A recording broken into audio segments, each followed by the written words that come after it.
보조찬송가 134장입니다. 보조찬송 134장입니다.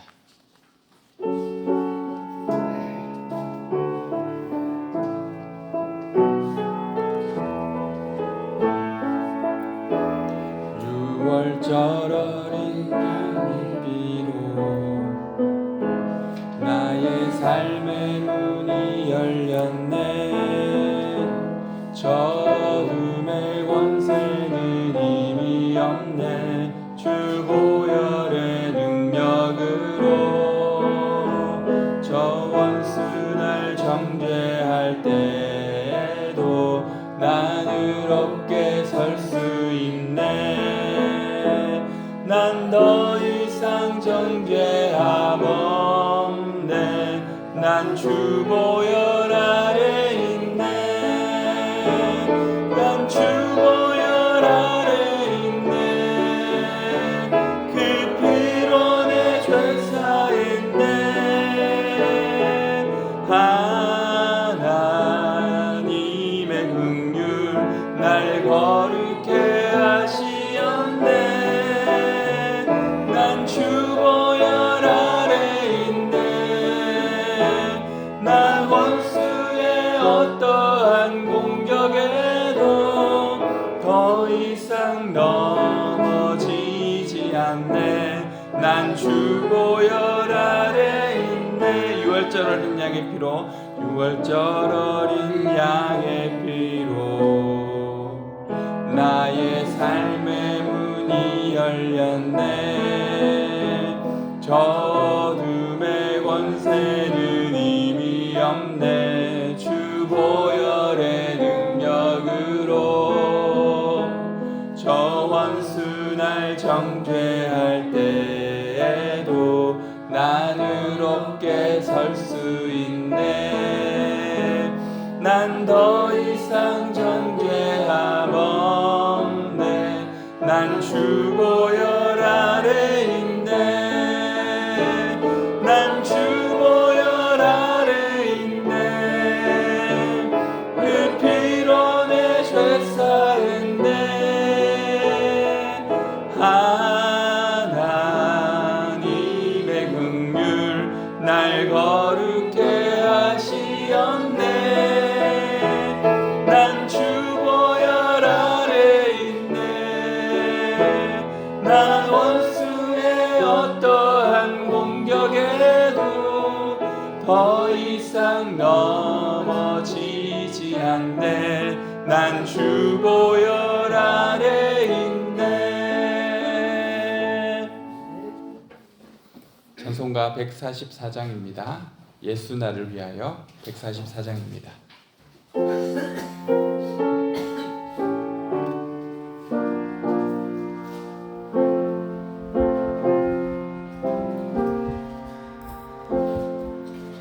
예수 나를 위하여 십자가를 질 때 세상 죄를 지고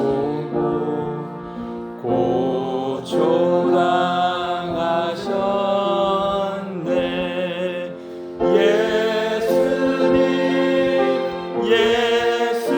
예수님 나의 죄 위하여 보배 피를 흘리니 죄인 받으소서.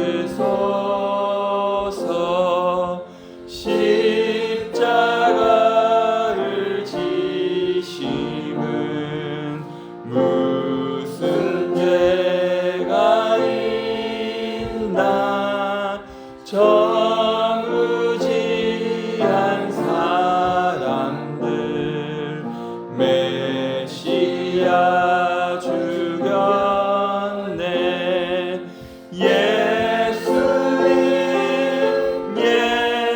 예수님 나의 죄 위하여 보배 피를 흘리니 죄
이사야 53장 말씀입니다.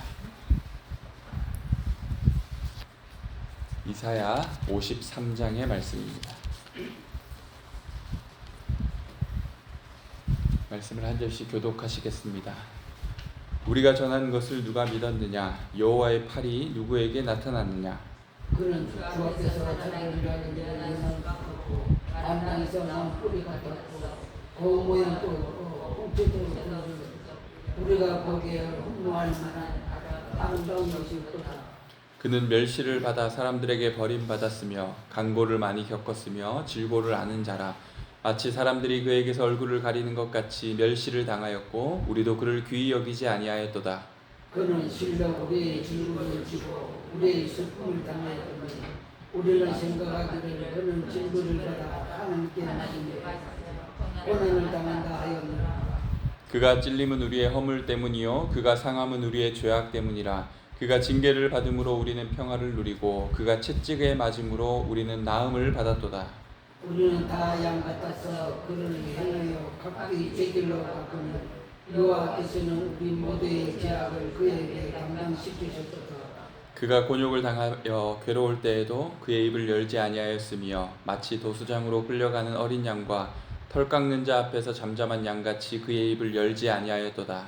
그는 곤욕과 신문을 당하고 끌려갔으나 그 세대에 누가 생각하기를 그가 살아있는 자를 그의 땅에서 뿌리는 마땅히 힘을 받은 내 백성의 힘을 때문이라. 그는 강포를 행하지 아니하였고 그의 입에 거짓이 없었으나 그의 무덤이 악인들과 함께 있었으며 그가 죽은 후에 부자와 함께 있었도다. 여호와께서 그에게 사망을 받게 하시기를 원하사 지구를 당하게 하였으므로 그의 영혼을 혼종으로 드리니 그가 시를 보게 되며 그의 날이 길같이요 그 손으로 여호와께서 기뻐하신 것을 성취하시리라. 그가 자기 영혼에 수고한 것을 보고 만족하게 여길 것이라. 나의 의로운 종이 자기 자식으로 많은 사람을 의롭게 하며 또 그들의 죄악을 친히 담당하리로다. 그러므로 내가 그들에게 종된 자와 함께 복을 받게 하며 강한 자와 함께 결체한 것을 나누게 하리니 이는 그가 자기 영혼을 사망에 이르게 하며 범죄자 중 하나로 헤아림을 받았음이니라. 그러나 그가 많은 사람의 죄를 담당하며 범죄자를 위하여 기도하였느니라. 아멘. 우리가 잘 알고 있는 이사야 53장은 고난받는 종에 대한 말씀입니다. 먼저 본문은 그 종의 외모에 대하여 설명하고 있습니다. 이때 외모는 사람들이 그에 대해 느끼는 인식을 이야기합니다. 평범하거나 혹은 그보다 못한 모습, 그리하여 흠모할 만한 면모가 없고 어떤 사람에게는 멸시와 무례한 대접을 받을 수 있는 사람임을 보여줍니다. 우리도 그를 귀히 여기지 아니하였도다. 이 삼국지를 보면 방통이라는 인물이 나오는데요. 우리는 다 제갈량은 알지만 방통은 잘 모르잖아요. 근데 그는 제갈량의 버금가는 뛰어난 책사였습니다. 이 삼국지에서도 보면 유비나 조조와 같은 왕들이 방통을 주목하지 않습니다. 그를 만났음에도 불구하고 그를 쓰려고 하지 않습니다. 왜냐하면 그의 얼굴이 매우 못났기 때문이었습니다. 우리는 그렇게 눈에 보기 아름다운 것, 흠모할 만한 지위나 스펙을 좋아합니다. 한때 신문의 인류 고고학적 연구를 통해 성서시대 예수님의 얼굴을 가상으로 만들어 본 사진을 본 적이 있습니다. 처음엔 멀뚱멀뚱한 표정의 그 후덕한 인물이 예수님이 아니라 베드로인 줄 알았습니다. 평범하고 소시민적인 영락 없는 시골 사람의 모습이었습니다. 이 서양의 기독교가 예수님의 이미지를 잘생기고 훤칠한 백인 남성으로 만들어놨습니다. 길고 윤기 넘치는 갈색 머리를 흩날리며 높은 콧대와 초롱초롱한 눈빛의 예수님입니다. 이 동양이 기독교의 발원지였다면 우리는 지금 예수님의 모습을 이 배우 차은우처럼 묘사하지 않았을까요? 모두가 사로잡힐 만큼 아름다운 외모 말입니다. 그런데 아닙니다. 그건 이 세상이 만들어 놓은 전혀 사실과 다른 고정된 관념입니다. 오늘 본문에 보면 흠모할 만한 아름다운 것이 없다고 하지 않습니까? 그것은 외모만의 문제는 아니었을 것입니다. 예수 그리스도 메시아는 특별하지 않았고 가난한 목수의 아들로 태어난 나사렛 촌부에 불과했습니다. 제자가 되기 전에 나다나엘에게까지 무시당했던 예수님. 나사렛에서 무슨 선한 것이 나겠느냐? 이 외모 지상주의인 지금 사회는 외모로 사람을 판단합니다. 그리고 그가 가지고 있는 사회적인 이력으로 그를 평가하죠. 그런데 하나님은 외모가 아닌 중심을 보십니다. 신기한 것은 분명 예수님은 빛처럼 찬란하고 그의 영광이 놀랍도록 아름다우신 분임을 우리는 알고 있습니다. 그런데 왜 세상에서는 그를 주목하지도 않고 그를 멸시하였을까? 그것은 바로 다음과 같은 이유 때문일 것입니다. 하나님이신 예수 그리스도께서 성육신하실 때 그 영광을 감추고 오셨다라는 것이죠. 그분은 자신의 위엄과 아름다움을 평범하고 겸손한 인간의 육신 가운데 감추고 있었습니다. 그것을 드러내신 사건이 변화산 사건이지 않습니까? 그때 베드로는 함께 자기와 밥을 먹고 일상적인 이야기를 나누던 예수님의 진면모를 보고 바로 그 앞에 엎드리지 않습니까? 그리고 그 아름다움에 매료되어 주님을 위해 초막을 짓자고 건의합니다. 이 초막은 무엇을 이야기합니까? 두고두고 이 아름다움을 앙망하며 바라보고 싶다는 마음을 표현한 것입니다. 그런데 주님은 지금도 여전히 자신을 감추고 겸손히 우리 가운데 거하십니다. 가장 작은 자의 모습으로 우리 삶 가운데 함께 계십니다. 예수님의 비유의 말씀처럼 작은 자 한 사람, 세상이 무시하고 하찮게 여기는 그 한 사람에게 행한 것이 바로 주님께 행한 것입니다. 화제가 될 만하고 모두가 부러워할 만한 화려하고 아름다운 것들을 실시간으로 SNS에 올리며 좋아요를 눌러대는 지금 시대에는 사람들이 평범한 것을 거부합니다. 특별하지 않은 것에 눈길조차 주지 않습니다. 그렇게 귀하게 여기지 않고 흘려보냈던 많은 사람들, 연약하고 가난한 사람들 사이에 예수 그리스도께서는 지금도 숨어 계십니다.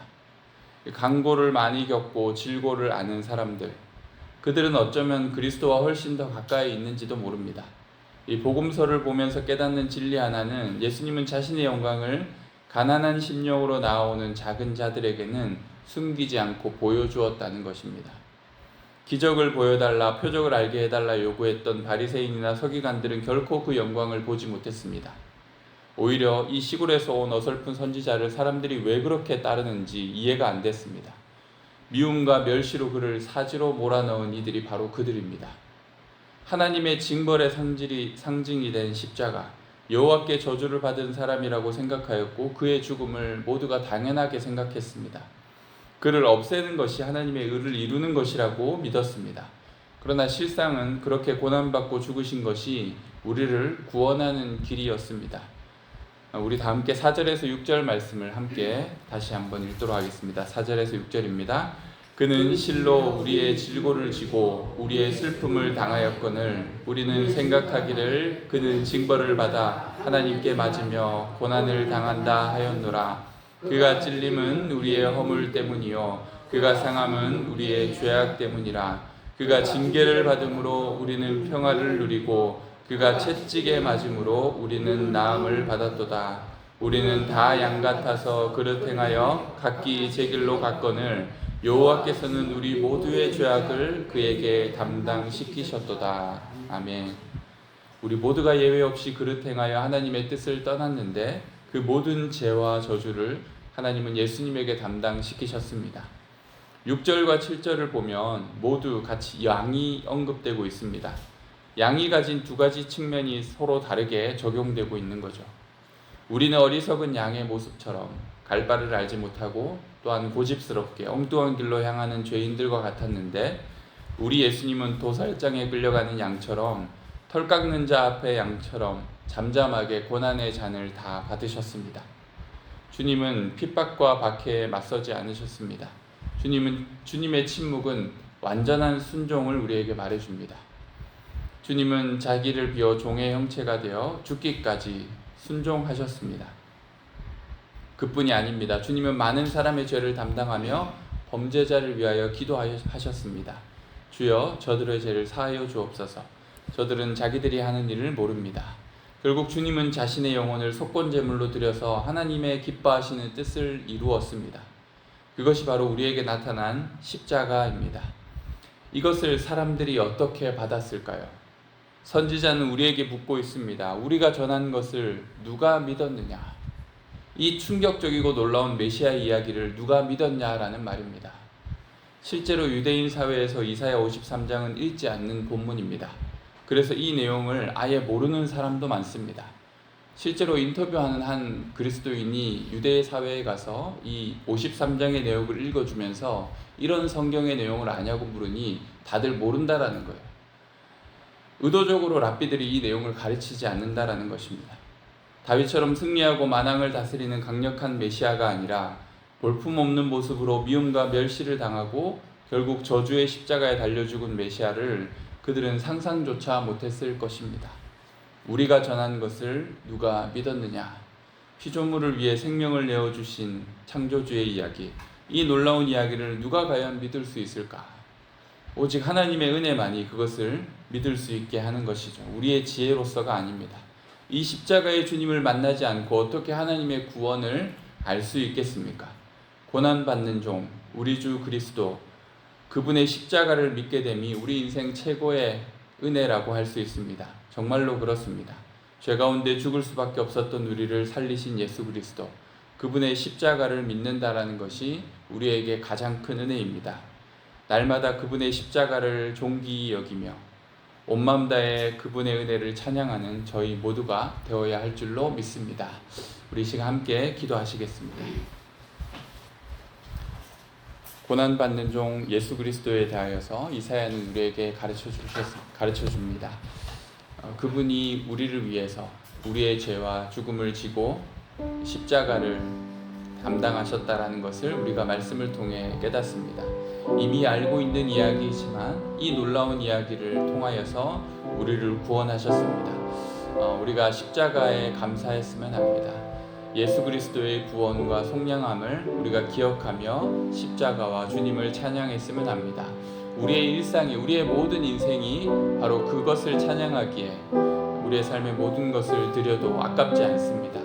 우리 오늘 하루도 십자가의 은혜를 허락하신 그 하나님 앞에 감사와 찬양을 올려드렸으면 합니다. 우리 시간 함께 기도하시겠습니다. 하나님 아버지 감사합니다. 주님, 아무것도 모르던 우리들 죄 가운데 헤매며 아버지 하나님 회개하지 않는 고집으로 그렇게 우리의 길로 그릇 행하여 나아갔던 우리의 삶이지만 모두가 일치하여 그렇게 하나님을 떠났던 인생들이지만 하나님 우리를 위하여서 십자가 지신 예수 그리스도 어린 양같이 우리의 죄를 다 짊어지고 걸어가셨던 예수님, 그 주님의 희생과 사랑을 우리가 기억합니다. 우리를 위해 죽으신 고난받는 종 예수 그리스도를 사랑합니다. 주님, 우리의 삶을 다하여서 그 놀라우신 사랑과 은혜를 찬양하기를 원합니다. 주님, 십자가를 존귀케 하는 교회가 되게 하여 주옵소서. 십자가를 존귀케 하는 성도가 되게 하여 주옵소서. 아버지 하나님, 부끄럽고 수치스러운 자리, 그 십자가가 나를 구원한 자리임을 기억하며 언제나 고난받는 종 예수 그리스도의 십자가를 찬양하며 높이는 자 되게 하여 주옵소서. 십자가를 자랑하는 그리스도인으로 주님의 사랑을 이 땅 가운데 나타내게 하여 주옵소서. 오늘은 나라를 위한 기도를 드리는 날입니다. 이 나라를 위하여서 기도할 때 이 나라 가운데 하나님께서 세우신 거룩한 뜻이 나타날 수 있는 나라 될 수 있도록 위정자들이, 대통령을 비롯한 위정자들이 하나님을 두려워하게 하여 주시고 하나님이 원하시는 뜻 가운데 이 나라를 세워갈 수 있게 해달라고, 많은 것들을 이제 해나가고 이루어갈 텐데 그 일들 속에 하나님의 뜻을 바라볼 수 있는, 하나님을 두려워하는 결정과 판단을 내릴 수 있도록 우리 이 시간 대통령과 위정자 그리고 이 나라를 위해서 함께 기도하겠습니다. 하나님 아버지, 이 나라가 하나님 아버지 새로운 정부로 이제 시작되고 있습니다. 하나님 아버지, 대통령이 새롭게 뽑혔는데 그 대통령이 하나님 앞에 무릎 꿇을 수 있는 지도자 되게 하여 주옵소서. 하나님의 뜻 앞에 아버지 굴복할 수 있는 대통령 되게 하여 주옵소서. 거룩하신 하나님의 뜻을 바라보며 또한 이 나라 국민들을 두려워하는 마음으로 정치를 해나갈 수 있게 도와주옵소서. 여당과 또 지도자들, 모든 위정자들 한 사람 한 사람 하나님 아버지께서 하나님의 뜻 안에 주님의 뜻을 묵상하며 주님 앞에, 하늘 앞에 부끄러워하며 두려워할 줄 아는 위정자들 되게 하여 주옵소서. 이 나라, 이 민족이 다시금 주님 주신 은혜로 일어서길 원합니다. 이 나라의 모든 산적한 문제들을 해결하기에 앞서 하나님 아버지, 주님, 우리 위정자와 지도자에게 하나님 지혜를 더하여 주시고 하나님의 선하신 뜻을 비추어 주시옵소서. 주님 역사하여 주시옵소서. 하나님 아버지 감사합니다. 우리를 위한 십자가 예수 그리스도를 자랑하길 원합니다. 세상이 이해할 수 없는, 그리고 우리조차도 예상하지 못했던 그 하나님의 사랑이 십자가에서 나타났는데, 그 십자가를 날마다 찬양하며 높일 수 있는 하나님의 사람들 되게 하여 주시고, 오늘 하루도 그 십자가 사랑 안에서 감격하며 기뻐할 수 있는 하루 되게 하여 주옵소서. 주께서 우리를 구원하시기 위해 오신 메시아 예수 그리스도의 그 모든 아름다운 모습들, 우리를 향해 행하신 일들 우리가 날마다 묵상하며, 또한 그것들을 주님 앞에 고백하며 높이는, 찬양하며 예배하는 자들 될 수 있도록 하여 주시고, 우리의 십자가를 존귀케 하는 아름다운 찬양과 고백이 이 세상을 향한 전도의 메시지가 되게 하시고 복음의 메시지가 되게 하여 주옵소서. 감사드리며 예수님의 이름으로 기도드립니다. 아멘.